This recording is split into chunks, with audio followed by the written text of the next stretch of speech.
Saya teringat pelajaran dulu sewaktu di kampus di negeri seberang. Di hari pertama pelajaran sejarah Amerika 101, sang dosen bercerita, J.P. Kuhn adalah pemimpin ekspedisi pelayaran bisnis pertama yang menggunakan saham sebagai pembiayaan ekspedisi timur jauh untuk mendapatkan biji pala atau nutmeg. Sehingga bertemu atau bertempur di pulau kecil yang dikuasai Inggris yang bernama Pulau Run di wilayah Ternate Tidore. Sehingga akhirnya terjadi tukar guling atau dalam bahasa bisnis yang terkenal adalah namanya swap share. Inilah deal pertama pertukaran wilayah Pulau Run milik Inggris ditukar dengan New Amsterdam di Amerika. New Amsterdam di pulau itu kemudian hari dikenal dengan nama barunya hingga sekarang dengan nama New York. Jadi kalau tidak ada Pulau Run penghasil biji pala, maka New York dan New Frontier Inggris bernama Amerika tidak akan pernah seperti sekarang ini. Kembali ke kapitalisme modern. Perjalanan Jan Peter Sun Kuhn itu memerlukan biaya sangat besar. Karena itu dibuatkanlah sebuah usaha yang bernama VOC, Dutch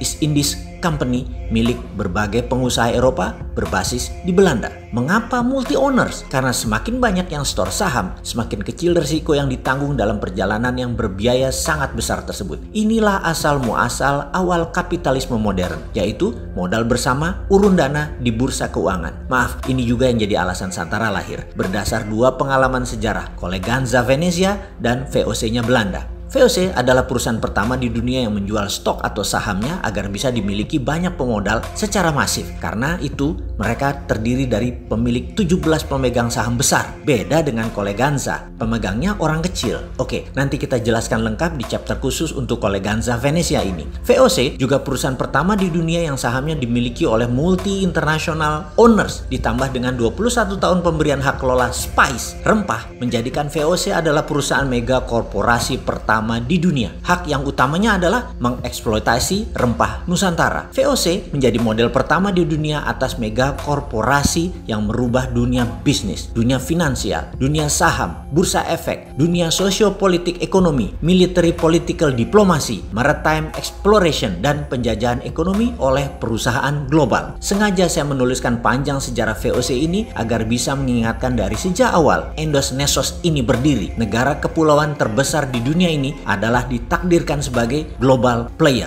Banyak peristiwa besar yang membuat dunia seperti sekarang ini dilahirkan dan besar karena Indonesia. Juga mengingatkan bahwa Indonesia itu dijajah oleh VOC loh ya, dieksploitir secara ekonomi sumber daya alamnya. Kekuatan militer Hindia Belanda di setiap wilayah VOC yang membayar overheadnya bukan pemerintah kerajaan Belanda, tetapi swasta, yaitu VOC itu sendiri. Korporasi membayar power itu biasa. Lalu yang dibayar tadi juga tahu diri, yaitu agar langgeng VOC di negara jajahan sumber daya alam dan manusianya sampai habis, maka wilayah itu dilindungi dengan ketat oleh tentara. Samalah dengan Tiongkok, negaranya melindungi bisnisnya di negara lain. Pemerintah Amerika melindungi swastanya di Timur Tengah dan di seluruh dunia dengan 800 pangkalan, mulai dari pangkalan militer fisik yang terlihat hingga safe house. Mudah-mudahan pelajaran beginian bukan menyindir ketika ada pejabat miring ke salah satu karena dia tidak paham geostrategi negara lain. Maaf loh ya, maaf. Biasanya ya kalau tidak paham ya kaki tangan mereka. Wis, itu saja. Kembali ke VOC di Nusantara. Rebutan nutmeg, biji pala yang di zaman itu lebih mahal dari emas karena bisa menyembuhkan wabah penyakit yang melanda Eropa. Jadi new normal setelah wabah penyakit di Eropa secara singkat adalah Inggris dapat Amerika, Belanda dapat